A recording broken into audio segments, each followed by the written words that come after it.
सदाशिवसमारम्भां शङ्कराचार्यमध्यमाम् अस्मदाचार्यपर्यन्तां वन्दे गुरुपरम्पराम्। ॐ पार्थाय प्रतिबोधितां भगवता नारायणेन स्वयं व्यासेन ग्रथितां पुराणमुनिना मध्ये महाभारतम् अद्वैतामृतवर्षिणीं भगवतीम् अष्टादशाध्यायिनीम् अम्ब त्वामनुसन्ददामि भगवद्गीते भवद्वेषिणीं वसुदेवसुतं देवं कंसचाणूरमर्दनं देवकी परमानन्दं कृष्णं वन्दे जगद्गुरुं मूकं करोति वाचालं पङ्गुं लङ्घयते गिरिं यत्कृपातमहं वन्दे परमानन्दमाधवम्। ॐ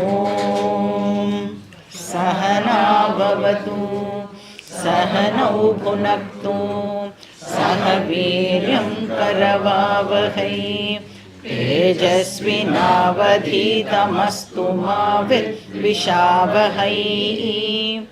ॐ शान्ति शान्ति शान्तिः। हरिः ॐ श्री गुरुभ्यो नमः। हरिः ॐ।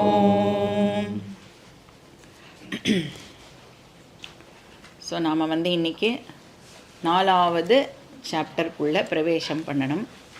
ஸோ இந்த 4வது சாப்டர் எப்படி ஆரம்பிக்கிறது அப்படிங்கிற ஒரு பேக்ரவுண்ட் பார்த்துட்டு அதுக்கப்புறம் நாம் ஸ்லோகத்துக்குள்ளே போகலாம்.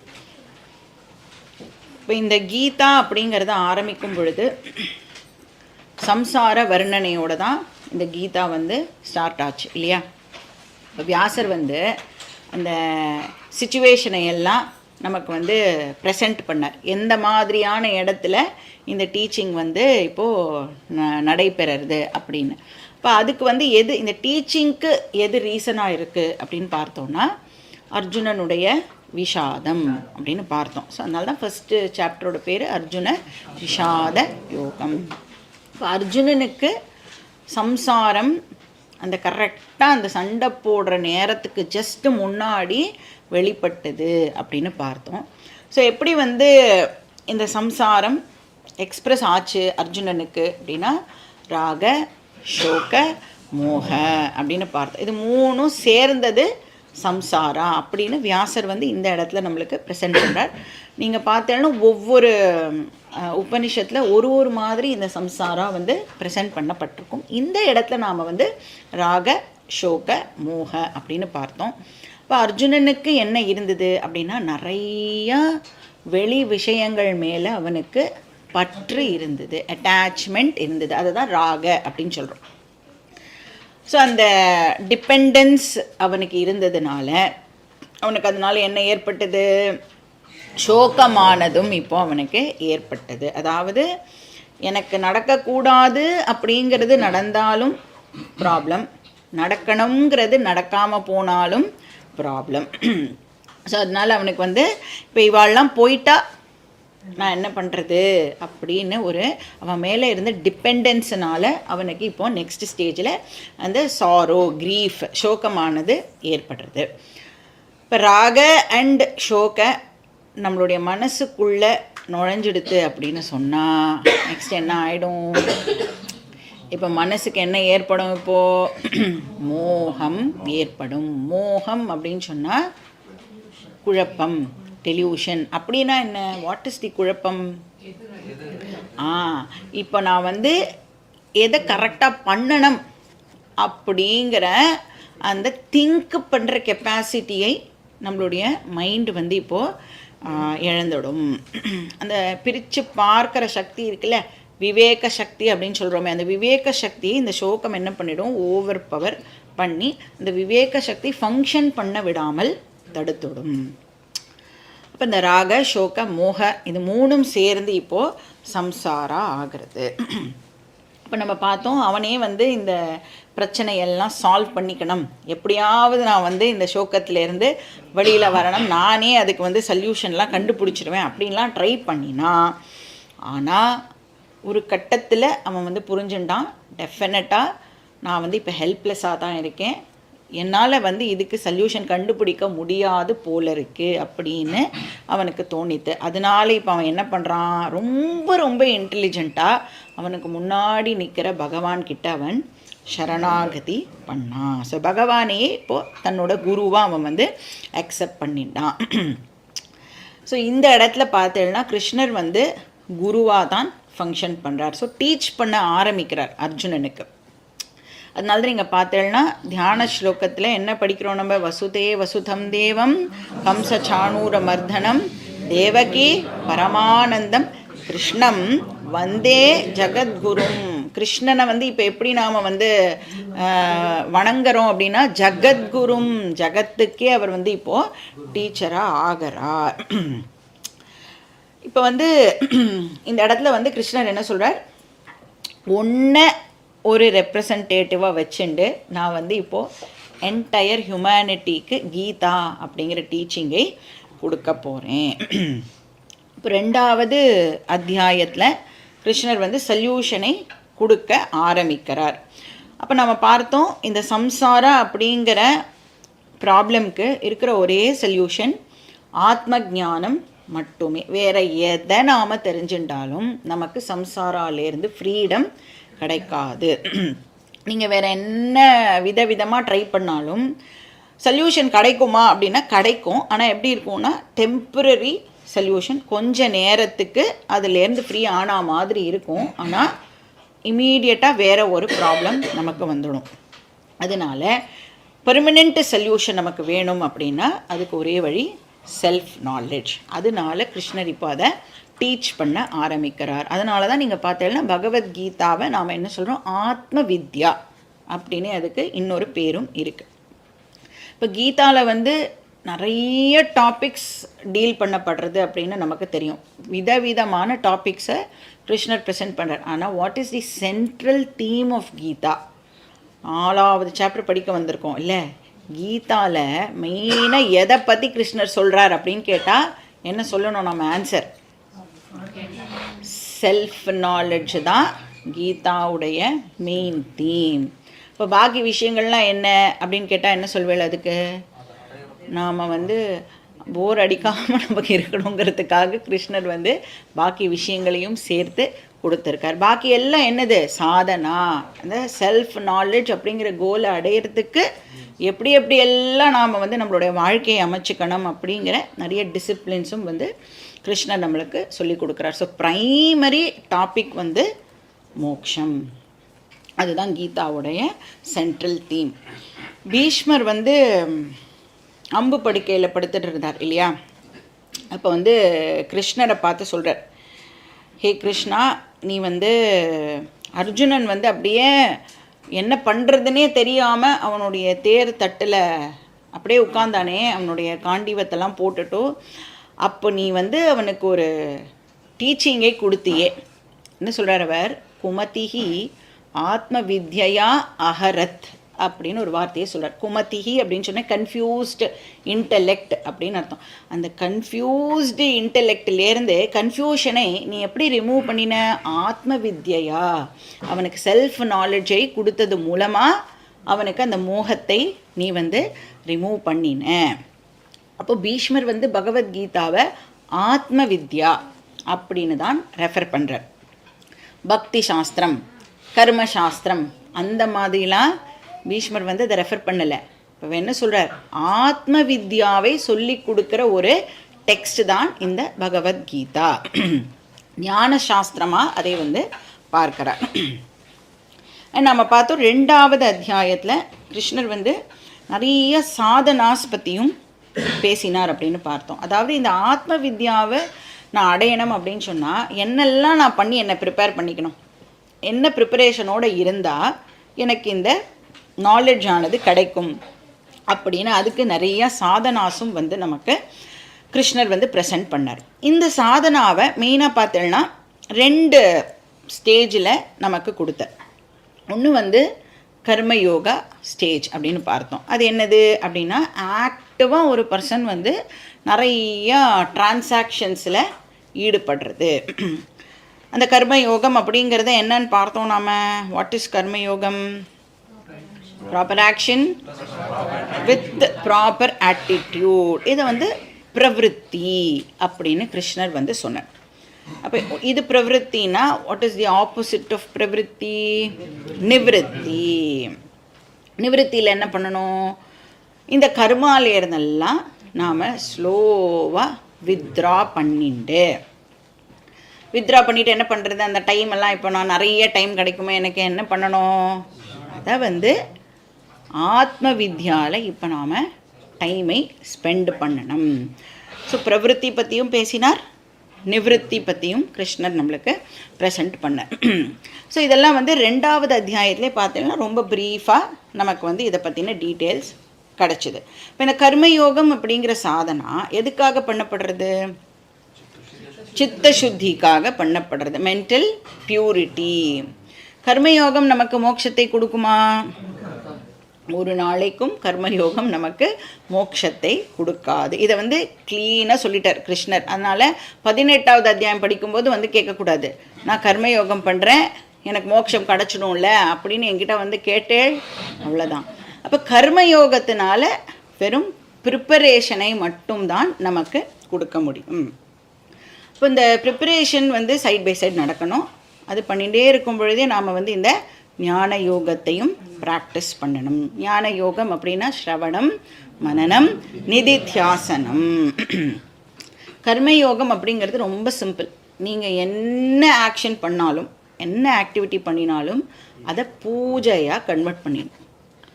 எப்படி பூஜையாக கன்வெர்ட் பண்ண முடியும்? பகவானே உனக்காகத்தான் இதை பண்ணுறேன் அப்படின்னா அது ஆட்டோமேட்டிக்காக பூஜை. நீங்கள் சாப்பிட்டா கூட பகவானே உனக்காக தான் நான் சாப்பிட்றேன் அப்படின்னா என்ன ஆகிடும்? அது வந்து பூஜையாக வந்து கன்வெர்ட் ஆகிடும். ஸோ வர்ஷிப்பாக கன்வெர்ட் ஆகிறது. இது கர்மயோகம். ஞான யோகம்னா என்னது?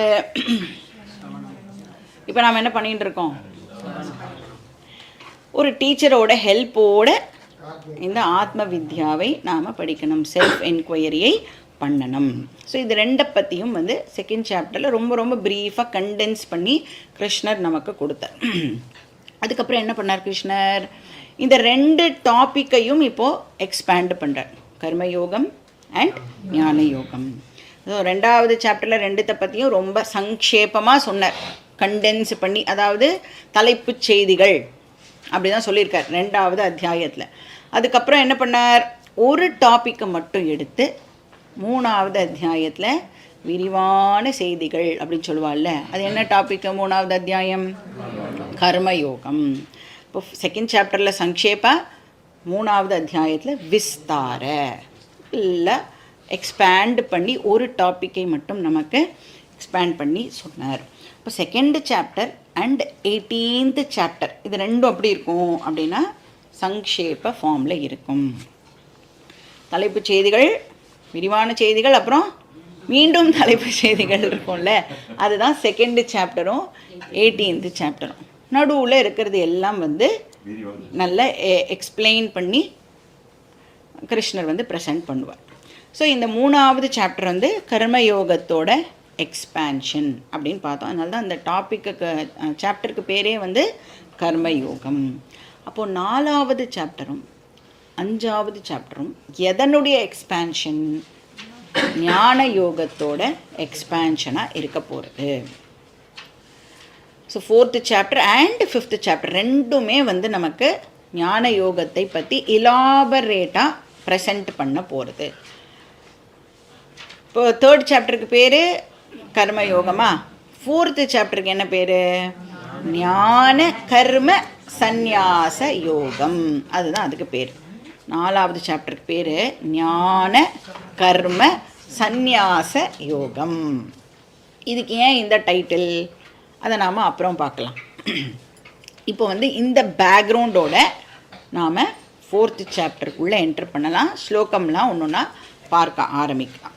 இப்போ இந்த 4வது சாப்டரும் 5வது சாப்டரும் நமக்கு நன்னா புரியணும் அப்படின்னு சொன்னால் நாம் வந்து என்ன பண்ணணும், 2வது அத்தியாயத்தோட ஞான யோக போர்ஷன் இருக்குல்ல, அதை நாம் ஞாபகப்படுத்திக்கணும். எவ்வளோ வாட்டி முடியுமோ அவ்வளோ வாட்டி போய் அதை நாம் திருப்பி திருப்பி கேட்கணும். ஸோ அது 2வது அத்தியாயத்தில் எது ஞான யோக போர்ஷன்? 12வது ஸ்லோகத்திலிருந்து 25வது ஸ்லோகம் சொல்லலாம், இல்லைனா இன்ஃபேக்ட் 30வது ஸ்லோகம் வரைக்கும் கூட ஞான யோக டாபிக் அப்படின்னு சொல்லலாம். நத்வே வாகம் சாதுநாசம் நத்வம் நேமே ஜனாதிபா நச்சைவ ந பவிஷ்யாமஹா சர்வே வயம தஃபரம். அதுதான் வந்து 12வது ஸ்லோகம். இருக்கான்னு ஒரு வாட்டி செக் பண்ணிட்டுருங்கோன்னா புக்கில். அப்புறம் தேஹி நித்தியம் அவத்தியோயம் தேஹே சர்வஸ்ய பாரத தஸ்மாத் சர்வாணி பூதானி நத்வம் சோஷித்து மருகசி. இந்த ஸ்லோகம் வரைக்கும் நாம் வந்து ஞான யோக டாபிக் அப்படின்னு சொல்லலாம். இது எந்த அத்தியாயத்தில் இருக்குது? 2nd சாப்டரில் இது இருக்குது. ஸோ கிட்டத்தட்ட பார்த்தோம்னா 13 ஸ்லோகமோ 14 ஸ்லோகமோ வரும். இதுதான் வந்து ஞான யோகம் இன் கண்டென்ஸ்டு ஃபார்ம்.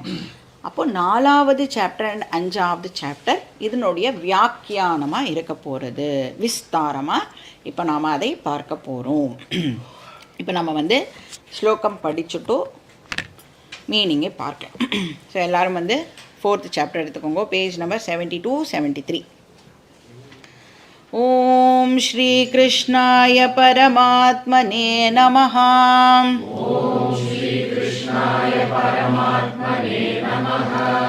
அத சதுர்த்தோऽध्यायः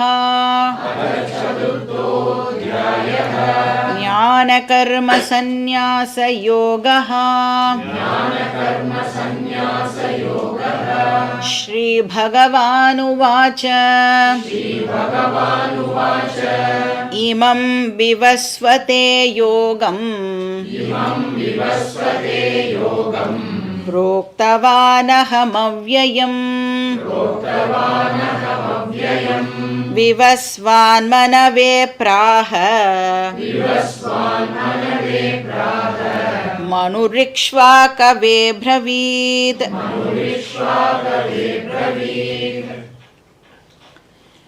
ஸோ இந்த அத சதுர்த்தோத்தியாயா அப்படின்னு இருக்குல்ல, ஸ்ரீ பகவானு வாச்ச, அதுக்கு முன்னாடி எழுதிட்டுருங்கோ அந்த ஞான கர்ம சந்நியாச யோகம். அப்போ தான் சாண்ட் பண்ணும் பொழுது நமக்கு ஈஸியாக இருக்கும்.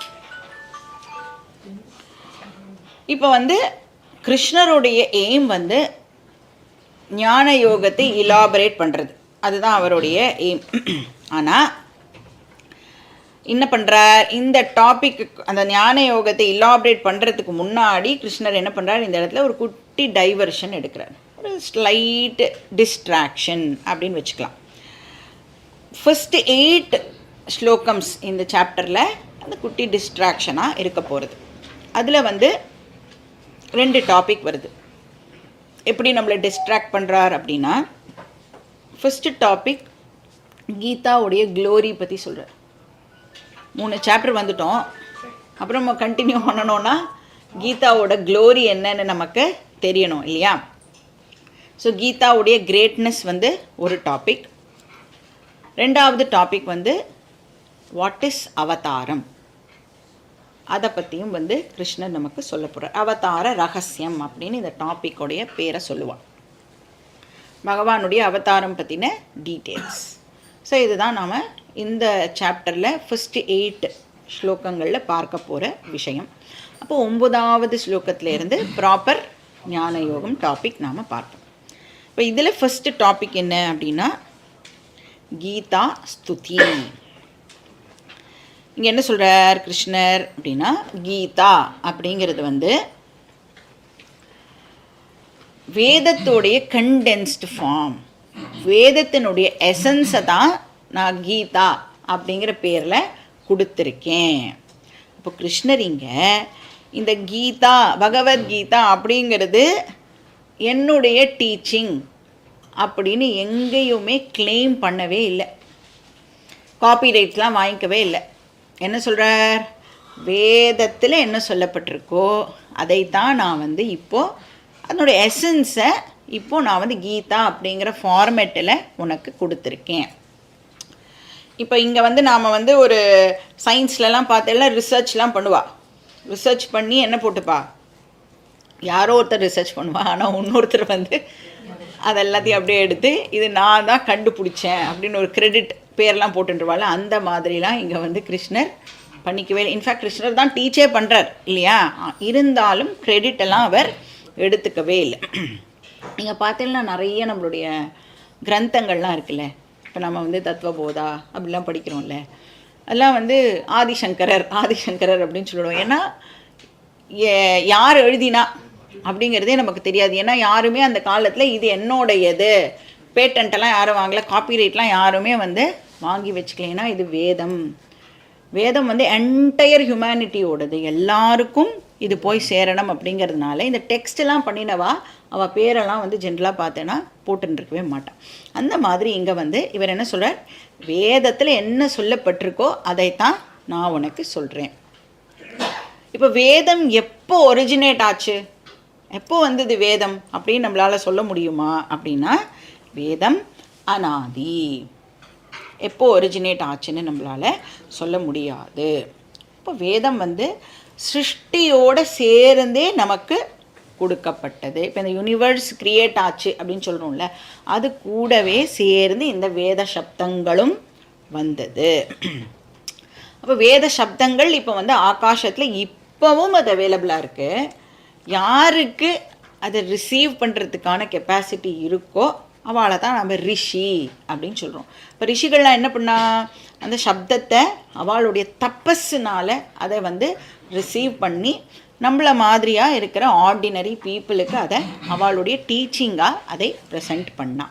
அப்போ ரிஷிகள் எல்லாம் வந்து ரிசீவிங் சென்டர் அப்படின்னு சொன்னால், பகவான் வந்து டிரான்ஸ்மிட்டிங் சென்டர். டிரான்ஸ்மிட் பண்ணால் ரிஷிகள் அதை ரிசீவ் பண்ணி நமக்கு இன்டர்ன் அவாதை கொடுக்குறா. ஸோ அதனால் வந்து வேதத்தை என்ன சொல்லுவோம் அப்படின்னா அபௌருஷேய சாஸ்திரம் அப்படின்னு பேர் அதுக்கு. அதாவது ஹியூமன் இன்டெலெக்ட்லேருந்து வந்தது கிடையாது, பௌருஷேயம் இல்லை, அது அபௌருஷேய சாஸ்திரம் அப்படின்னு அதை சொல்லுவாள். இப்போ ஒரு மனுஷனுக்கு தன்னுடைய வாழ்க்கைக்கு தேவையான எல்லா டீச்சிங்ஸும் எதில் இருக்குது அப்படின்னா இந்த வேதத்தில் தான் இருக்குது. அப்போ உனக்கு வந்து மெட்டீரியல் வெல்த் வேணும் அப்படின்னா அதுவும் அதுக்கு என்ன பண்ணணுங்கிறதும் வேதத்தில் சொல்லப்பட்டிருக்கு. இல்லை எனக்கு வந்து ஞானம் தான் வேணும் அப்படின்னு கேட்டால் அதுக்கான விஷயமும் வேதத்தில் தான் இருக்குது. அப்போ ஜென்ரலாக வந்து இந்த வேதத்தோடைய டீச்சிங் வந்து எப்படி இருக்கும் அப்படின்னா குரு சிஷ்ய சம்வாத அப்படின்னு சொல்லுவோம். குரு அண்ட் சிஷ்யாவுடைய டயலாக் ஃபார்மேட்டில் தான் இது அவைலபிளாக இருக்கும். இப்போ இங்கே நாம் படிக்கிறதும் எப்படி இருக்குது, இந்த கீதாவும் எப்படி இருக்குது, குரு சிஷ்ய சம்வாதமாக தான் இருக்குது. இப்போ இங்கே என்ன சொல்கிறார் கிருஷ்ணர், இந்த பியூட்டிஃபுல் டீச்சிங் இது வழி வழியாக வந்துட்டுருக்கு. ஆனால் சம்ஹவ் ஃபார் சம் ரீசன் இதில் வந்து மக்களுக்கு இன்ட்ரெஸ்ட் குறைஞ்சி போயிடுது அப்படின்னு கிருஷ்ணர் சொல்கிறார். அதனால இப்போ வேதம் என்ன ஆச்சா, ரொம்ப க்ஷீணமாக போச்சு. யாருமே அதை வந்து போய் படிக்கிறதுக்கெல்லாம் இப்போ யாருமே அவைலபிளாக இல்லை. அதனால இப்போ அதை வந்து நான் ரிவைவ் பண்ணணும் அப்படிங்கிறதுக்காக நான் வந்து இப்போது அந்த வேதத்தையே கீதா அப்படிங்கிற பேரில் உனக்கு சொல்லி கொடுக்குறேன் அப்படின்னு யார்கிட்ட சொல்கிறா, கிருஷ்ணர் அர்ஜுனன் கிட்ட சொல்கிறார். இப்போ இங்கே கிருஷ்ணர் என்ன சொல்ல வரார் அப்படின்னா, என்னுடைய அவதாரத்துடைய மெயின் பர்பஸ் என்ன அப்படின்னு நீ கேட்டேன்னா, வேதத்தை புனர் உத்தாரணம் பண்ணுறது தான் என்னுடைய அவதாரத்தினுடைய மெயின் பர்பஸ். அப்போது இந்த கம்சனை கொல்றது, மற்ற ராட்சசாவெல்லாம் கொல்றது, அதெல்லாம் பின்ன என்னது அப்படின்னா, இந்த வேலையை நான் பண்ண வரும்பொழுது அதெல்லாம் வந்து இன்சிடென்டலாக சும்மா நான் வந்து கிடச்ச நேரத்தில் அந்த வேலையெல்லாம் நான் வந்து பார்த்தேன். ஆனால் என்னுடைய மெயின் ஜாப் என்னது, எதுக்காக நான் அவதாரம் பண்ணியிருக்கேன் அப்படின்னா பகவத்கீதாவை கொடுக்கறதுக்காகத்தான் நான் வந்து அவதாரம் பண்ணியிருக்கேன். ஸோ இங்கே என்ன சொல்கிறார், நான் வந்து எத்தனையோ ரோல்ஸ் எல்லாம் ப்ளே பண்ணியிருக்கேன். ஆனால் இந்த ஜகத்குரு ரோல் இருக்கே, இதுதான் என்னுடைய ப்ரைமரி ரோல். இதுதான் என்னுடைய இம்பார்ட்டண்ட் ரோல். அப்போது உன் மூலமாக நான் இப்போ என்டையர் ஹியூமனிட்டிக்கு இந்த வேதத்தை ப்ரெசென்ட் பண்ணுறேன். அதனால தான் நீங்கள் பார்த்தேன்னா 18வது அத்தியாயம் வரைக்கும் நீங்கள் வந்தேள் அப்படின்னா கிருஷ்ணர் வந்து சொல்லுவார், யாரெல்லாம் கீதா படிக்கிறாளோ அவளை எனக்கு ரொம்ப பிடிக்கும். இந்த ஸ்லோகம் கேட்கணுன்னா நீங்கள் வந்து கண்டினியூஸாக கிளாஸுக்கு வந்தால் தான் இந்த ஸ்லோகத்தை கேட்க முடியும். ஸோ யாரெல்லாம் கீதா படிக்கிறாளோ அவளை எனக்கு ரொம்ப பிடிக்கும். இப்போ யாரெல்லாம் மற்றவாளுக்கு கீதா சொல்லி கொடுக்குறாளோ அவளை எனக்கு இன்னும் கொஞ்சம் எக்ஸ்ட்ராவாக பிடிக்கும் அப்படின்னு வந்து கிருஷ்ணர் சொல்கிறார். ஸோ டீச்சர்ஸை வந்து கிருஷ்ணருக்கு பிடிக்கும். இப்போ டீச்சருக்கு யாரை பிடிக்கும்? ஸ்டூடெண்ட்ஸை தான் பிடிக்கும். ஏன் பிடிக்கும்? ஸ்டூடெண்ட்ஸ் இல்லைன்னா டீச்சர் இல்லைல்ல, அதனால ஸ்டூடெண்ட்ஸை வந்து டீச்சருக்கு ரொம்ப ரொம்ப பிடிக்கும். ஸோ கீதா அப்படிங்கிறத நாம் வந்து வேதத்தினுடைய புதிய காப்பி அப்படின்னு சொல்லலாம். வேதம்ங்கிறது ஆல்ரெடி இருக்கிற ஒரு விஷயம், அதனுடைய ஒரு நியூ காப்பி தான் பகவத்கீதா. அதனால தான் நீங்கள் தியான ஸ்லோகத்தை ஞாபகப்படுத்தின்றீர்கள் அப்படின்னா என்ன தியான ஸ்லோகமாக இருக்கும் இது? சர்வோபனிஷதோ காவஹ தோக்தா கோபால நந்தனஹ பார்த்தோ வத்ச சுதிர் போக்தா துக்தம் கீதாமிருதம் மகத். என்ன சொல்கிறார்? எல்லா உபனிஷத்தினுடைய எசன்ஸையும் நான் வந்து இந்த கீதா அப்படிங்கிறதுல கறந்து கொடுத்துருக்கேன். ஏன்னா கிருஷ்ணர் வந்து கோபாலன் இல்லையா, அவன் வந்து மாட்டெல்லாம் வந்து பாதுகாக்கிற ஒரு பர்சன் இல்லை. அப்போ இங்கே வந்து அந்த அதை கம்பேர் பண்ணுறா. எப்படி கம்பேர் பண்ணுறா அப்படின்னா, அந்த கீதா அப்படிங்கிறது தான் அந்த மாட்டிலேருந்து வர பால். மாடு எது அப்படின்னா எல்லா உபனிஷத்தும் தான் மாடாக வந்து கம்பேர் பண்ணி, அப்போ கிருஷ்ணர் அப்படிங்கிற அந்த பால்காரன் என்ன பண்ணுறான், உபனிஷத் அப்படிங்கிற மாட்டிலேருந்து கீதா அப்படிங்கிற பாலை நமக்கு கறந்து கொடுக்கறார். ஸோ இப்போ இந்த ஸ்லோகத்தில் என்ன சொல்கிறார் கிருஷ்ணர்? அகம் இமம் யோகம் புரோக்தவான். ஹே அர்ஜுனா, நான் வந்து இந்த டீச்சிங்கை ஏற்கனவே வேதத்தில் கொடுத்துருக்கேன் அப்படின்னு சொல்கிறார். அதே டீச்சிங்கை இப்போது கீதா அப்படிங்கிற பேரில் உனக்கு கொடுக்குறேன். இப்போ ஃபஸ்ட்டு எப்படி கொடுத்தார் இந்த டீச்சிங்கை? வேதம்ங்கிற பேரில் கொடுத்தேன். இப்போது அதுக்கு வேறு பேரை மாற்றிருக்கேன், ஆனால் கண்டென்ட் வந்து ஒன்று தான். இப்போ வந்து நம்ம எதாவது ப்ராடக்ட்லாம் வாங்கினா இருக்கும்ல, சர்ஃப் எக்ஸல் மேட்டிக்கு அப்படி இருக்குல்ல, அதே தான் விஷயம். ஆனால் நான் வந்து அட்வர்டைஸ் பண்ணும் பொழுது ப்ராடக்ட் நேமை வந்து மாற்றி கொஞ்சம் கலர்லாம் அடித்து வேறு மாதிரி பிராண்டிங்லாம் பண்ணி இப்போ பண்ணுறா இல்லையா, அந்த மாதிரி கண்டென்ட் சேம், ஆனால் பிராண்டிங் வந்து வேறு மாற்றிருக்கேன் அப்படின்னு சொல்கிறேன்.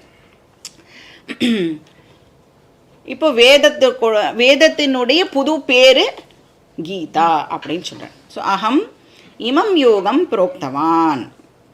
யோகம் அப்படின்னு சொன்னால் இந்த இடத்துல கர்மயோகம் அண்ட் ஞான யோகம், யோகத்வயம். சரி, முதல்ல நான் யாருக்கு சொல்லி கொடுத்தேன் இதை? விவஸ்வான். யாருக்கு ஃபஸ்ட்டு சொன்னாரா? இதை வந்து நான் விவஸ்வானுக்கு சொன்னேன் அப்படின்னு சொல்கிறார். விவஸ்வான்னா யார்? சூரிய பகவான். சூரிய பகவானுக்கு பேர் விவஸ்வான் அப்படின்னு அர்த்தம். ஸோ எப்படிப்பட்ட டீச்சிங் இது? அவ்யயம் யோகம். அவ்யயம் அப்படின்னு சொன்னால் என்றைக்குமே இது வந்து ஒப்சலீட்டே ஆகாது. நீங்கள் இதுக்கப்புறம் இன்னொரு 10,000 வருஷம் கழித்து இந்த கீதாவை படித்தாலும் அன்னைக்கு தேதிக்கும் இது வேலிடாக இருக்கும், ரொம்ப ரொம்ப ரிலவெண்ட்டாக இருக்கும். இது வந்து காலாவதி ஆகிற ப்ராடக்ட்டு இல்லை, என்றைக்குமே இதுக்கு ரிலவென்ஸ் இருக்கும். ஸோ அவுட் ஆஃப் டேட் வந்து ஆகாது, எவர் வேலிட். அதுதான் அவ்யயம் அப்படின்னு அர்த்தம். இப்போ நமக்கு வந்து ரிலவெண்ட்டாக இருக்கா இல்லையா? எப்போ சொன்ன கீதா இது? எந்த யுகம்? துவாபர யுகத்தில் வந்த கீதா. இப்போ நாம் எந்த யுகத்தில் இருக்கோம்? கலி யுகத்தில் இருக்கோம். அப்போ கூட நமக்கு அது ரிலவெண்ட்டாக இருக்குது. இப்போ நீங்கள் வந்து சயின்ஸ் எடுத்துட்டேன்னா சொல்கிற விஷயம் இன்ஃபர்மேஷன் எல்லாம் மாறிண்டே இருக்கும். எனக்கு தெரிஞ்சு நான்லாம் படிக்கும் பொழுது ப்ளூட்டோ இஸ் அ பிளானட் அப்படின்னு சொன்னான். இப்போ கேட்டால் ப்ளூட்டோ வந்து பிளானட்டு இல்லை அப்படின்னு சொல்கிறோம். அந்த மாதிரிலாம் வந்து ராகஹா சோகஹா மோகஹா சம்சாரம் அப்படின்னு நாம் படிக்கும்போது சொல்லிவிட்டு உங்கள் குழந்தைகள் படிக்கும்போது அது சம்சாரா கிடையாது அப்படியெல்லாம் மாறுற விஷயமா இது அப்படின்னா இல்லவே இல்லை. எத்தனை ஜென்மம் ஆனாலும் ராக சோக மோக தான் சம்சாரா. அந்த சம்சாரத்திலேருந்து நம்ம ஃப்ரீ ஆகணும்னா அதுக்கு ஒரே வழி ஆத்ம ஞானம் மட்டுமே. அப்போது எத்தனை ஜென்மமானாலும் இது வந்து வேலிடாகவே இருக்கும். இப்போ இந்த சிருஷ்டி முடிஞ்சு அடுத்த சிருஷ்டி வருதுன்னு வச்சுக்கோங்க, அப்பவும் இந்த டீச்சிங் வந்து வேலிடாக இருக்கும். அதனால தான் நம்மளுடைய தர்மத்துக்கு பேர் சனாதன தர்மம். அவ்யயம் அப்படின்னு சொன்னால் சனாதனம். இப்போ இங்கே வந்து மகாவிஷ்ணுவாக நான் வந்து சூரிய பகவானுக்கு சொன்னேன் அப்படின்னு சொல்கிறார். விவஸ்வான். விவஸ்வான் அப்படின்னு சொன்னால் யார் வந்து எனர்ஜைசரோ, யார் நம்ம எல்லாருக்கும் எனர்ஜியை கொடுப்பாரோ, யார் நம்ம எல்லாருக்கும் நரிஷ்மெண்ட்டை கொடுப்பாரோ. இப்போ நம்மளுக்கு வந்து எங்கேருந்து நரிஷ்மெண்ட் வருது? சாப்பாட்டிலேருந்து நரிஷ்மெண்ட் வருது. சாப்பாடு எதனால் வருது? சன்லைட் இருக்கிறதுனால தான் செடி கொடியெல்லாம் வந்து ஃபோட்டோசிந்தசிஸா, அதனால் வந்து ஃபுட்டெல்லாம் ப்ரிப்பேர் பண்ணி நம்ம வந்து அதை சாப்பிட்றோம். அதனால் நம்மளுக்கு நரிஷ்மெண்ட் கிடைக்கிறது. ஸோ சூரியன் வந்து நம்ம எல்லாருக்கும் நரிஷ்மெண்ட்டை ப்ரொவைட் பண்ணுறது. அதனால் சூரியனுக்கு பேர் விவஸ்வான். சரி, இந்த விவஸ்வான் என்ன பண்ணார்? விவஸ்வான் யாருக்கு சொன்னார்? விவஸ்வான் மனவே பிராக. விவஸ்வான் யாருக்கு சொன்னாரா? மனுவுக்கு இதை சொன்னார். மனு வந்து சூரியனுடைய பையன். அதனால் அந்த காலத்தில் வந்து அப்பா பையன் அப்பா பையன் அப்படின்ற வந்து இந்த டீச்சிங் ஆனது வந்து அந்த பரம்பராவாக போச்சு. அதனால் விவஸ்வான் மனுவுக்கு இதை சொன்னார். என்ன மன்வந்தரம் சொல்லுவோம்? வைவஸ்வத மன்வந்தரம். அதுதான் வைவஸ்வத மனு வந்து சூரியனுடைய பையன், விவஸ்வானோட பையன் வைவஸ்வத மனு. இப்போ நம்ம பார்த்துட்டு இருக்கிறது சூரிய வம்சம். யார் சந்திர வம்சம்? ராமர் வந்து சூரிய வம்சத்தை சேர்ந்தவர். ராமருடைய ஃபோர் ஃபாதர்ஸ் தான் இப்போது விவஸ்வான், மனு, இக்ஷ்வாகு, இவெல்லாம் வந்து ராமரோட ஆன்சிஸ்டர்ஸ் அப்படின்னு சொல்லுவோம். இப்போ யார் சந்திர வம்சம்? கிருஷ்ணர் வந்து சந்திர வம்சத்தை. ஐயோ, ஹீரோவையே எல்லாரும் இப்படி மறந்து போய்ட்றீங்களே நீங்கள். அப்போ வைவஸ்வத மனுவிலேருந்து மற்ற பரம்பரா எல்லாம் வந்தது. ஸோ விவஸ்வான் மனவே பிராக. மனு என்ன பண்ணார்? இக்ஷ்வாகவே அப்ரவீத். மனு வந்து இக்ஷ்வாகுக்கு சொன்னார். நீங்கள் பார்த்தீங்கன்னா இதில் என்ன தெரியறது? இந்த டீச்சிங் வந்து ஒன்று வந்து க்ஷத்ரிய பரம்பரா, சத்திரிய பரம்பராவும் இருந்திருக்கு அப்படிங்கிறது நமக்கு இதிலேருந்து தெரியறது. இது வந்து நாட் ஒன்லி பிராமண பரம்பரா, க்ஷத்ரிய பரம்பராவும் இதில் இருந்திருக்கு. விவஸ்வான், மனு இவெல்லாம் யார் அப்படின்னா க்ஷத்ரிய பரம்பரா. சனக, சனாத, சனத்குமார இதெல்லாம் சொன்னோன்னா இவெல்லாம் வந்து பிராமண பரம்பரா. இங்கே வந்து கிருஷ்ணர் ஸ்பெசிஃபிக்காக க்ஷத்ரிய பரம்பராவை கோட் பண்ணுறார். ஏன் அதை கோட் பண்ணணும்? டீச்சரும் க்ஷத்ரியா, ஸ்டூடெண்ட்டும் க்ஷத்ரியா. கிருஷ்ணரும் வந்து க்ஷத்ரியன் தானே இல்லையா? ஸோ அதனால் வந்து இங்கே என்ன சொல்கிறார் கிருஷ்ணர்? அர்ஜுனா, நீ வந்து அந்த மாதிரியான ஒரு க்ஷத்ரிய பரம்பராவில் வந்திருக்க, அதனால் நீயும் இந்த அறிவை அடைஞ்சாகணும். அந்த விவஸ்வான், மனு, இக்ஷ்வாகு இவாள்லாம் இந்த நாலேஜ் அடைஞ்சாலே அது மாதிரி உனக்கும் இந்த அறிவு கிடைக்கணும். அதனால நான் உனக்கு இப்போ இதை சொல்கிறேன் அப்படின்னு சொல்கிறார். நெக்ஸ்ட் ஸ்லோகம் படிக்கலாம். ஸ்லோகா நம்பர் 2. ஏவம் பரம்பரா பிராப்தம் இமம் ராஜர்ஷயோ விதுஹு சகாலே நேஹ மஹதா யோகோ நஷ்டः பரந்தப ஏவம் பரம்பரா பிராப்தம். நமக்கே புரியணும் இப்போ. ஏவம் அப்படின்னா இன் திஸ் மேனர், பரம்பரா பிராப்தம் அப்படின்னா வழி வழியா இந்த விஷயமானது வந்துருக்கு. பிராப்தம்னா அடையிறது அப்படின்னு அர்த்தம். இந்த டீச்சிங் வழி வழியா இந்த குரு சிஷ்யா பரம்பரால வந்துட்டு இருக்கு. இங்கே வந்து இந்த டீச்சிங்கே ஜென்ரலாக எதோட ஒப்பிடுவா அப்படின்னா ஞான கங்கா அப்படின்னு சொல்லுவா. இந்த ஞானத்தை கங்கையோட வந்து கம்பேர் பண்ணுவா. ஏன்னா கங்கா எப்படிப்பட்ட ஒரு நதி அப்படின்னா வத்தவே வத்தாது. கங்கா வந்து வற்றாத நதி இல்லையா? அந்த மாதிரி இந்த ஞான கங்காவும் எங்கேயுமே வந்து ட்ரை ஆகாமல் ஏதோ ஒரு பரம்பரா மூலியமாக இது வந்து வழி வழியாக வந்துட்டே இருக்கு. இப்போ கங்கா எதுலேருந்து வந்தது? சிவனோட சிரஸ்லேருந்து கங்கா வந்தது. அப்போ இந்த ஞானமும் எங்கேருந்து வந்தது? என்ன சொல்லி ஆரம்பிக்கிறோம் கிளாஸை? சதாசிவ சமாரம்பம். ஸோ இந்த ஞானமும் சதாசிவன் கிட்டேருந்து தான் வந்தது. இப்போ கங்காவில் ஸ்நானம் பண்ணால் என்ன ஆகும்? அப்பா எல்லா விதமான பாப்பங்களும் போகும். மல நிர்மோச்சனம் பும்சாம் ஜலஸ்நானம் தினே தினே சக்ருத் கீதாம்பசி ஸ்நானம் சம்சார மல மோச்சனம். நீங்கள் கங்கால குளிச்சல் அப்படின்னா என்ன போகும்? ரொம்ப பாப்பம் தான் போகும். கீதா அப்படிங்கிற கங்கால குளிச்சா சம்சாரமே உங்களை விட்டு போயிடும். சம்சார மலம் நம்மளை விட்டு போயிடும். அதனால தான் கிருஷ்ணரும் பின்னாடி சொல்லுவார், இந்த 18 அத்தியாயத்தையும் நீ வந்து உட்காந்துட்டு டெய்லி சாண்ட் பண்ணால் ரொம்ப நன்னா இருக்கும். அப்புறம் அவருக்கே தோணும், ரொம்ப நம்ம ஜாஸ்தியாக கேட்டுட்டோம், சரி பாதி சாண்ட் பண்ணு அப்படின்னு சொல்லுவார். 9 சாண்ட் 9 அத்தியாயம் சாண்ட் பண்ணுறது நம்மளுக்கு டைம் இருக்குமா?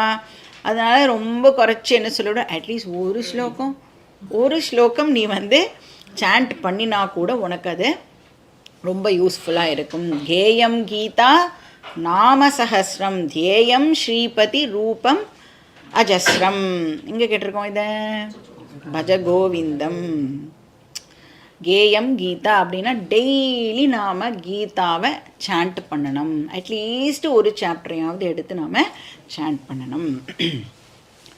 ஸோ இது வந்து பியூரிஃபை பண்ணும் அப்படின்னு சொல்கிறான். ஸோ பரம்பரா பிராப்தம் அப்படின்னா பெரினியல், வற்றாத வழி வழியாக இந்த டீச்சிங் ஆனது வந்துருக்கு. குரு சிஷ்யா பரம்பரா பிராப்தம். சரி, இந்த நாலேஜ் யாருக்கு இருந்தது? ராஜர்ஷய விதுஹு. ராஜர்ஷய அப்படின்னா ராஜ ரிஷிகளுக்கு இது இருந்தது. ராஜ ரிஷி அப்படின்னு சொன்னால் அவள் வந்து நிறைய வேர்ல்டுலி ஆக்டிவிட்டீஸ்லாம் ஈடுபட்டுருந்தவான்னு அர்த்தம். அவள் வந்து சன்னியாசிஸ் கிடையாது. ராஜ ரிஷி அப்படின்னு சொன்னால் நிறையா டிரான்சாக்ஷன்ஸ்லாம், அதாவது அவள் வந்து ஒரு சக்கரவர்த்தியாக இருப்பாள். ஒரு நாட்டை வந்து அவள் ரூல் பண்ணிட்டு இருப்பாள். நமக்கு இங்கே இருக்கிற 4 பேரை வச்சுட்டு கீதா சொல்லி கொடுத்து அவள் அதை கற்றுண்டு அதுவே நம்மளால் முடியல. ஆனால் அந்த ராஜ ரிஷிகள்லாம் என்ன பண்ணா, என்டையர் கண்ட்ரியை ரூல் பண்ணிட்டு அப்போ கூட அவளால் வந்து ஆத்ம ஞானத்துக்கு டைம் கொடுக்க முடிஞ்சுது. இல்லை நாம் என்ன தெரிஞ்சுக்கணும், எவ்வளோ பிஸி பர்சனாக இருந்தாலும் நம்மளாலையும் கீதா படிக்கிறதுக்கு டைம் கொடுக்க முடியும். மனம் இருந்தால் மார்க்கம் உண்டு. இப்போ அந்த அவ்வளோ பெரிய சக்கரவர்த்தி எல்லாம் வந்து ஆத்ம ஞானம் வந்து அடைஞ்சிருக்கான் அப்படின்னு சொன்னால் நமக்கெல்லாம் என்ன பெரிய வேலை பார்க்குறோம் நம்ம, இல்லையா? இதுதான் ஆக்சுவலாக மெயின் வேலையாக இருக்கணும். நம்ம ஆஃபீஸ் போகிறது, வீட்டு வேலையெல்லாம் சைடாக வச்சுக்கணும் அப்படின்னு சாஸ்திரம் சொல்கிறது. இருந்தால் நமக்கு இப்போவே உடனே அதிலெல்லாம் நம்பிடுவோமா அதை அப்படின்னா நம்ப மாட்டோம். இதை படிக்க படிக்க இதனோட விஷயம் புரிய புரிய நமக்கு தெரியும், இதுதான் நம்மளுடைய மெயின் வேலை. பாக்கி எல்லாம் நாம் எப்பப்போ டைம் கிடைக்கிறதோ அப்பப்போ அந்த வேலையெல்லாம் பார்க்கணும். ஸோ பிருகதாரண்யக்கு உபனிஷத்துன்னு ஒரு உபனிஷத்து இருக்குது. அதில் பார்த்தேன்னா நிறைய டீச்சர் ஸ்டூடெண்ட் எப்படி இருப்பான்னா சத்ரியாவாலே இருப்பாள். சத்ரியா டீச்சர் க்ஷத்ரியா ஸ்டூடெண்ட் இப்படிலாம் இருக்கும். இன்ஃபேக்ட் க்ஷத்ரியா டீச்சர், பிராமணா ஸ்டூடெண்ட் இப்படி கூட வந்து ஒரு காம்பினேஷன் இருக்குது. இப்போ ராஜாக்களுக்கெல்லாம் ஞானம் வந்தது அப்படின்னு சொன்னால் நமக்கெல்லாம் வந்து டெஃபினட்டாக அது ஈஸியாக தான் இருக்கும். அவ்வளோ வேலையெல்லாம் நாம் பார்க்கவே இல்லை. இப்போ அந்த ராஜாவுக்கு ஞானம் வந்ததுன்னா அந்த ராஜாவையே இப்போ ராஜரிஷி அப்படின்னு பேர் கொடுத்துருவா. ஸோ ராஜர்ஷய விதுஹு. ஆனால் என்ன ஆச்சு, அந்த ராஜாக்கள்லாம் கூட இதை கத்துண்டு ஞானம்லாம் அடைஞ்சா ரைட்டு. ஆனால் காலப்போக்கில் நிறைய டிஸ்ட்ராக்ஷன்ஸ் எல்லாம் வந்ததுனால இப்போ அதுவும் நமக்கு டிஸ்ட்ராக்ஷனுக்கு கேட்கவே வேண்டாம். கொஞ்சம் ஒரு 25-30 வருஷத்துக்கு முன்னாடி டிவி அப்படின்னு ஒன்று வந்தது. அதுக்கப்புறம் ஒரு 15 வருஷத்துக்கு முன்னாடி ஃபோன் அப்படின்னு ஒன்று வந்தது. அதுக்கப்புறம் வந்து இப்போது எவ்வளவோ ஓடிடி, எக்கச்சக்கமான டிஸ்ட்ராக்ஷன்ஸ் நமக்கு இருக்குது. இதெல்லாம் வந்துட்டதுனால மக்கள் எல்லாம் இப்போ என்ன ஆயிட்டான், அதில் வந்து ரொம்ப பிஸியாக இருக்கிறதுனால யாருக்குமே வந்து இந்த கீதா படிக்கிறதுக்கோ சாஸ்திரம் படிக்கிறதுக்கோ டைமை ஒதுக்க முடியலை. 5000 வருஷத்துக்கு முன்னாடியே அவனுக்கு டிஸ்ட்ராக்ஷன் இருந்தது அப்படின்னு சொன்னால் இப்போ நாம் என்ன சொல்கிறது?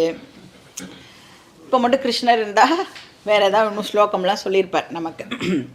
ஸோ இங்கே என்ன சொல்கிறார், ஹே பரந்தப, பரந்தபன அர்ஜுனா, ஹே அர்ஜுனா சக யோகா நஷ்டா. இந்த டீச்சிங் இருக்கே இது என்ன ஆச்சா, பூமியிலேருந்து மறைஞ்சு போக ஆரம்பிச்செடுத்து, க்ஷீணமாயிடுத்து. நஷ்டகானா க்ஷீணமாகுது அப்படின்னு அர்த்தம்.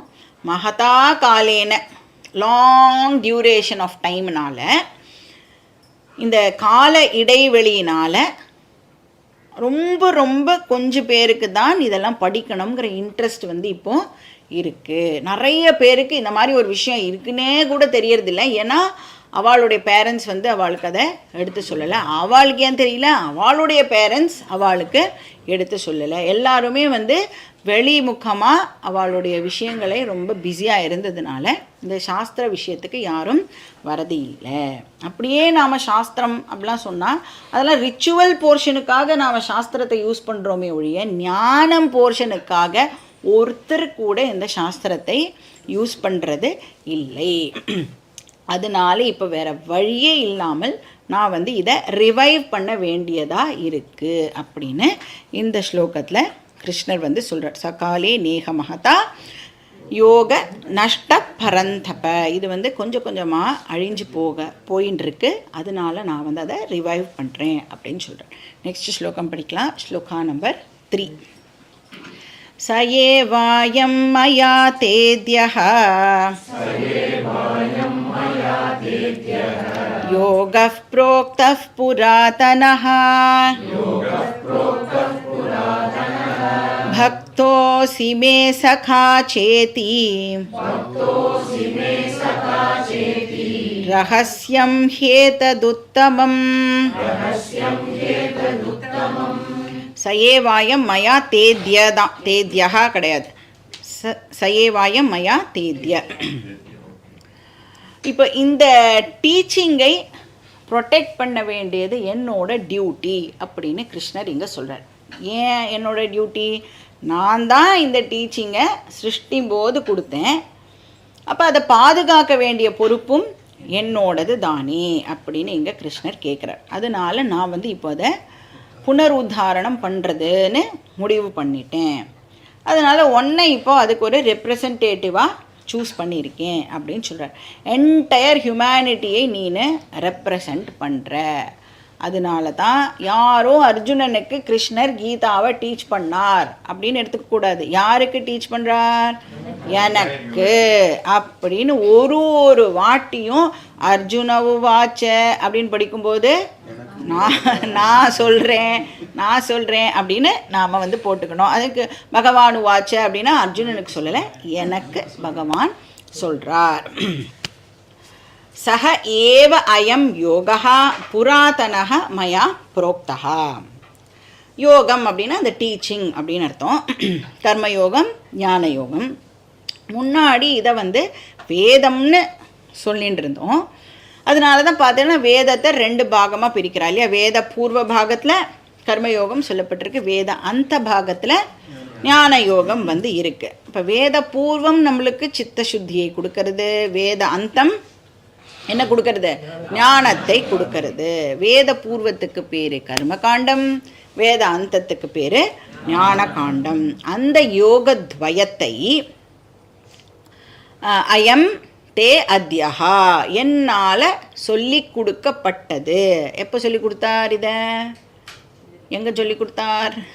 2வது அத்தியாயத்துலேயும் 3வது அத்தியாயத்துலேயும் நான் வந்து உனக்கு அதை சொன்னேன். சக யோகா புராதனகா, நான் சொன்னேனே அந்த விஷயம், அது எல்லாம் ரொம்ப ரொம்ப பழமையானது. புராதனகா, very very old teaching, ancient teaching. இதில் என்ன பியூட்டி அப்படின்னு நீங்கள் பார்த்தேன்னா, இப்போ இந்த ரிஷிகள்லாம் ரிசீவ் பண்ணி நம்மளுக்கு கொடுக்குறாள்ல, அவள் என்ன சொல்லுவா? இதை உங்களுக்கு யார் இதை வந்து இப்படி சொன்னா அப்படின்னு கேட்டால், என்னுடைய டீச்சர் எனக்கு இதை சொன்னார் அப்படின்னு சொல்லுவாள். அப்போ அந்த பிகினிங்லெஸ்ஸாக யார் இதுக்கெல்லாம் வந்து ஒரு பிகினிங் அப்படின்றதே தெரியாத அளவுக்கு யாரை நீங்கள் கேட்டாலும் இனி உபனிஷத்துலாம் எடுத்துட்டா அவள் என்ன சொல்லிடுவா அப்படின்னா, என்னுடைய டீச்சர் இப்படி சொன்னான். அவளை கேட்டால் என்னுடைய டீச்சர், உபனிஷத்தே வேத காலத்தை சேர்ந்தது இல்லையா, அவளே என்ன சொல்கிறா? என்னோடய டீச்சர் எனக்கு இப்படி சொல்லி கொடுத்தா அப்படின்னு சொல்லிடுவாள். அதனால் புராதனகா யோகா மயா புரோக்தகா, அதை தான் நான் உனக்கு சொன்னேன், என்னால் சொல்லப்பட்டது. சரி, ஏன் வந்து கிருஷ்ணர் வந்து பர்டிகுலராக அர்ஜுனனை சூஸ் பண்ணி சொல்கிறார்? ஏன்னா அர்ஜுனன் தான் என்ன கேட்டான்?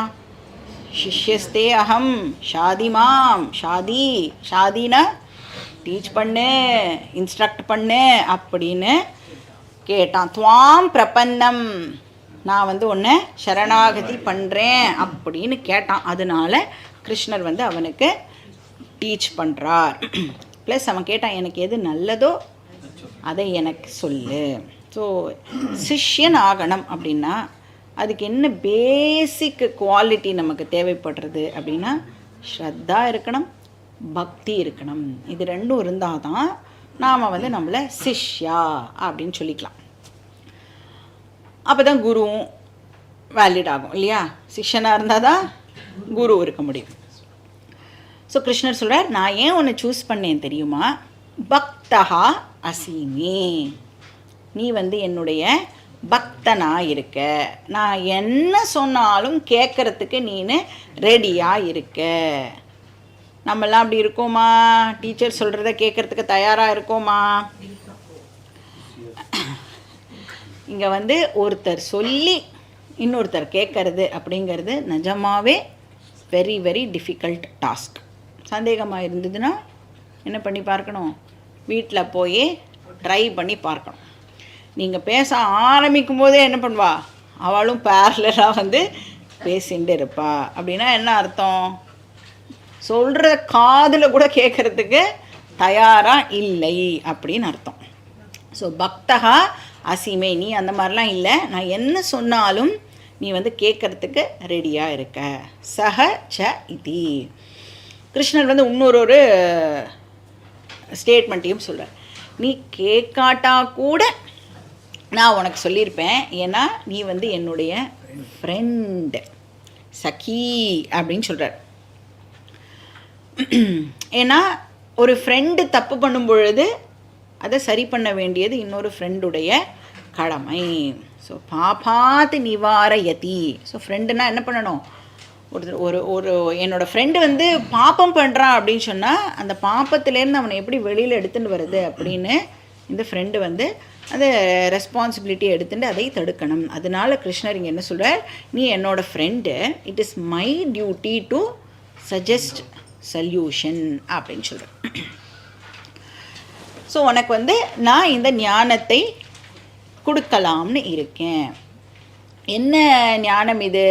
ஏதத் உத்தமம் ரகசியம், இதுதான் வேர்ல்டுலேயே கிரேட்டஸ்ட் சீக்ரெட், ரகசியம் அப்படின்னு சொல்கிறார். ஆத்ம ஞானம் தான் இருக்கிறதுலேயே கிரேட்டஸ்ட் சீக்ரெட். ஏன்?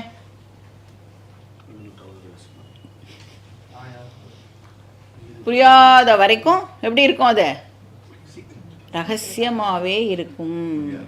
Greatest secret. நாம் எதை தேடுறோமோ என்னது அது?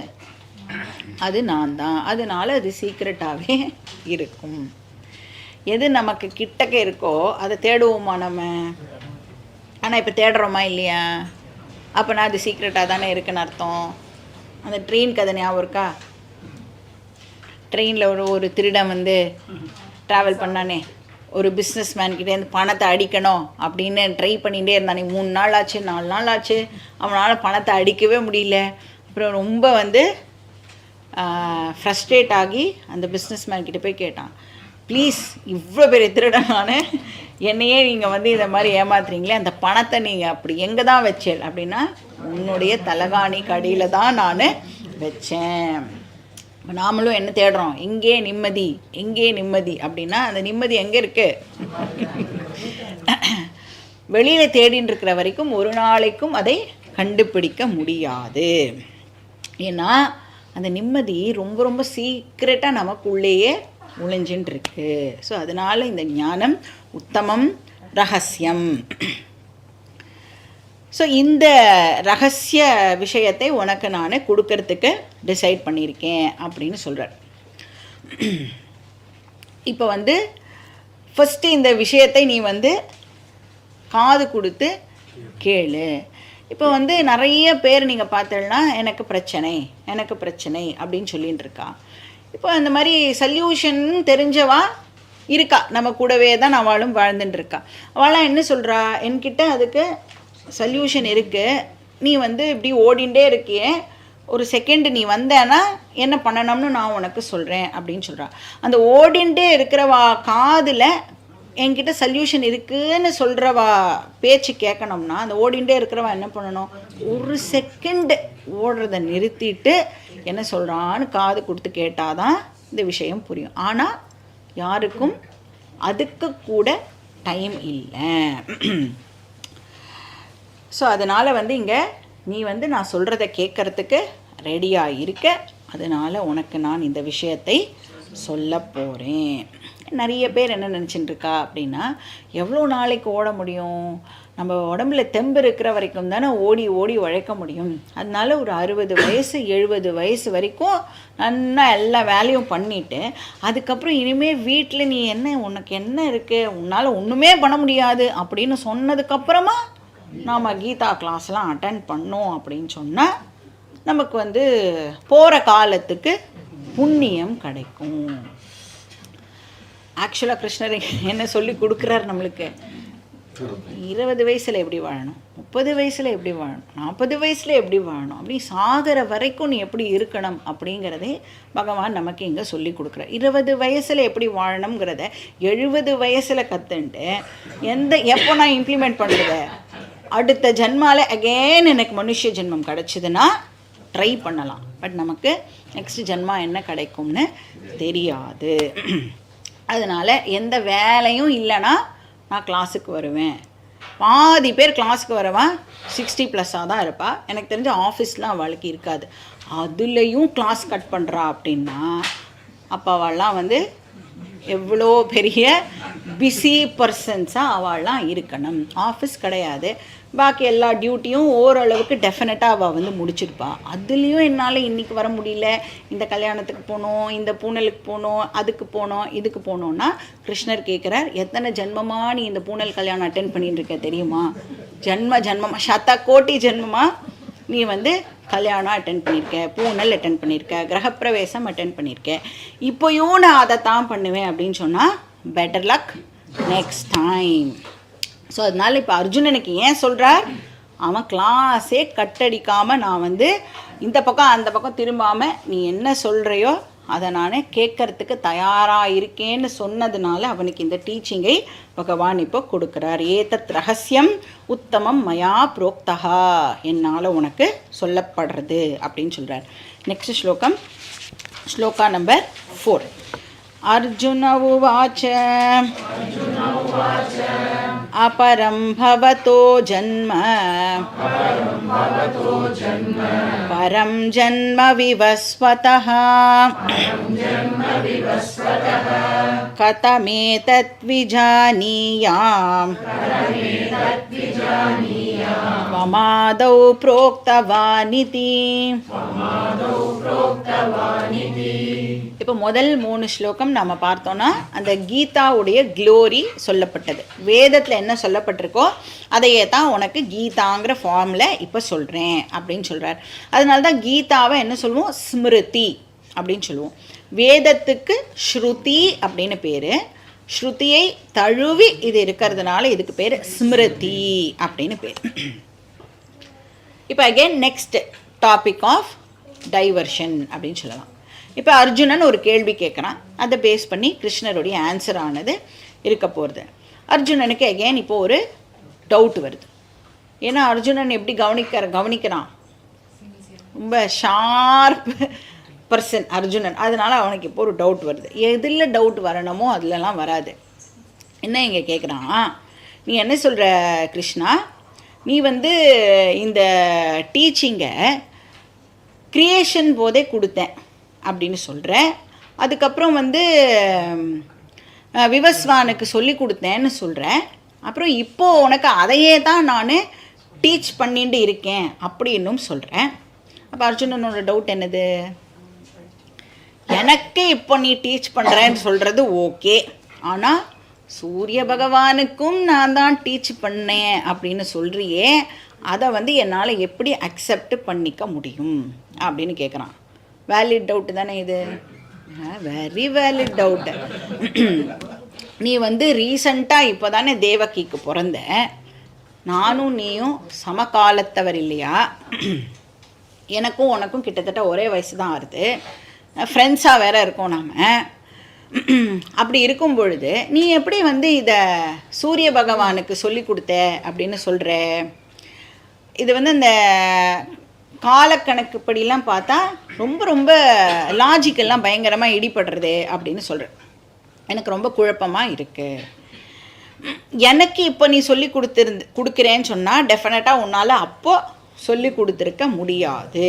அப்போ சொல்லி கொடுத்துருந்தா இப்போ எனக்கு சொல்லி கொடுக்க முடியாது. இதுதான் அர்ஜுனனுடைய கொஸ்டின். அர்ஜுன உவாச்ச, அர்ஜுனன் சொல்கிறான், என்ன சொல்கிறான், பவதஹா ஜென்ம அபரம்.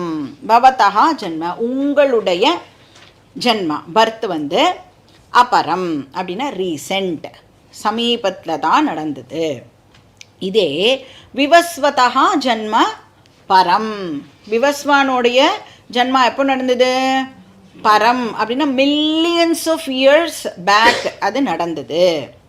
அப்படி இருக்கும் பொழுது கதம் ஏதத் விஜானியாம், நான் இதை எப்படி அண்டர்ஸ்டாண்ட் பண்ணிக்கிறது? 2 ஸ்டேட்மெண்ட்டும் கான்ட்ரடிக்டரியாக இருக்கே. துவம் ஆதௌ புரோக்தவான், இப்போ எனக்கு டீச் பண்ணுற ஓகே, பட் துவம் ஆதௌ கதம் புரோக்தவான், நீயே முன்னாடி சொல்லி கொடுத்தேன்னு சொல்கிறியே, அது எப்படி சாத்தியம் ஆகும்? அதுக்கு கிருஷ்ணர் இப்போ என்ன ஆன்சர் பண்ணி ஆகணும்? அவருடைய அவதார டாப்பிக்கை இப்போ எடுத்து சொல்லி ஆகணும். அதை நாம் நெக்ஸ்ட் கிளாஸில் பார்க்கலாம். ஓம் பூர்ணமதః பூர்ணமிதம் பூர்ணாத் பூர்ணமுதச்யதே பூர்ணஸ்ய பூர்ணமாதாய பூர்ணமேவாவசிஷ்யதே. ஓம் சாந்தி சாந்தி சாந்தி. ஹரி ஓம் ஸ்ரீ குருப்யோ நமः. ஹரி ஓம்.